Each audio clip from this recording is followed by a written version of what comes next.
Assalamualaikum warahmatullahi wabarakatuh. Ketemu lagi dengan saya, Ibu Titin Kristiana, dalam mata kuliah Arsitektur Enterprise. Kali ini saya akan bahas mengenai pertemuan 1. Yang pertama, kita bahas dulu apakah itu arsitektur. Arsitektur didefinisikan adalah sebuah konsep dasar sebuah sistem dalam lingkungannya, terletak pada elemen-elemen, hubungannya, serta prinsip dari rancangan dan evolusinya.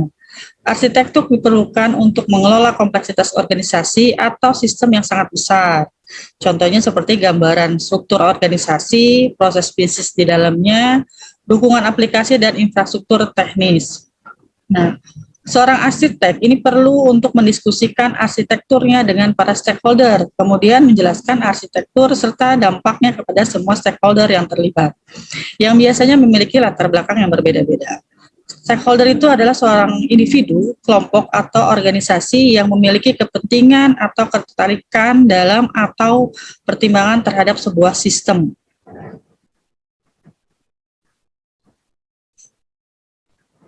Enterprise arsitek adalah suatu kesatuan yang koheren tentang prinsip-prinsip, metode, dan model yang digunakan dalam desain dan relasi dalam struktur, organisasi, proses bisnis, sistem informasi, dan infrastruktur sebuah organisasi. Enterprise arsitek atau enterprise arsitektur mencakup inti-inti dari bisnis, teknologi informasi, dan evolusinya. Tanpa arsitektur yang bagus dan sulit untuk mencapai kesuksesan bisnis. Sebuah enterprise arsitek yang baik menyediakan sebuah kebutuhan mendatang untuk menyeimbangkan dan membantu translasi kebutuhan tersebut dari bentuk strategi perusahaan menjadi operasi sehari-hari. Nah, arsitektur juga berupa model, view, presentasi, dan semua analisis yang mampu menjembatani gap antara arsitek dengan stakeholder. Ya, digambarkan dalam diagram di bawah ini, gitu ya. Ada sebuah arsitek dan stakeholder, di mana ini menggambarkan saling komunikasinya antara stakeholder dengan arsitek. Nah, arsitek enterprise ini berupa cetak biru organisasi yang berisi proses bisnis, data, aplikasi, dan infrastruktur IT yang dirancang dan diterapkan secara terpadu untuk membantu berjalannya kegiatan organisasi dengan lebih efektif dan efisien. Proses bisnis dan aktivitas organisasi ini menggunakan apa saja dalam proses bisnisnya. Kemudian data yang harus dikumpulkan, dikelola, diamankan, dan didiskusikan ini dengan apa yang digunakan dalam infrastruktur. Jadi harus dijelaskan. Kemudian aplikasi, nah baik itu aplikasi custom maupun generik yang berjalan di dalam suatu enterprise. Ya, teknologi seperti infrastruktur, sistem, dan jaringan komputer. Nah, proses arsitektur terdiri dari langkah-langkah yang membawa ide awal melalui tahapan perancangan dan implementasi menjadi sebuah sistem operasional. Ya, misalkan sini kita gambarkan adalah sebuah siklus gitu ya. Dalam sebuah tahapan proses arsitektur gitu ya, komunikasi yang jelas dan antara stakeholder menjadi penting. Nah, yang pertama ini faktor pendukung arsitektur enterprise di dalam faktor internal. Yang pertama menyesuaikan bisnis TI dianggap sebagai instrumen penting untuk mewujudkan efektivitas organisasi. Model penyesuaian strategis oleh Henderson dan Traman gitu ya, di tahun 93 ini membedakan antara aspek strategi bisnis dan infrastruktur organisasi di satu sisi dengan strategi dan infrastruktur TI di sisi lainnya. Nah, model ini menyediakan 4 sudut pandang dominan yang digunakan untuk mengatasi penyesuaian antara aspek-aspek tersebut. Nah, faktor pendukung arsitektur yang lain gitu ya, di faktor internal gitu ya, kita gambarkan di sini ada sebuah organisasional infrastruktur dan proses.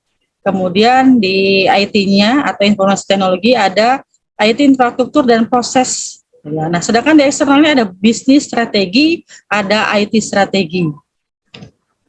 Nah, yang kedua gitu ya, di faktor eksternal ini ada enterprise arsitek diposisikan sebagai konteks pengelolaan enterprise. Ya, di mana dibentuknya seperti piramid gitu ya, di mana paling atas ini adalah mission, gitu ya, disusul dengan vision, strategi, goals, dan action.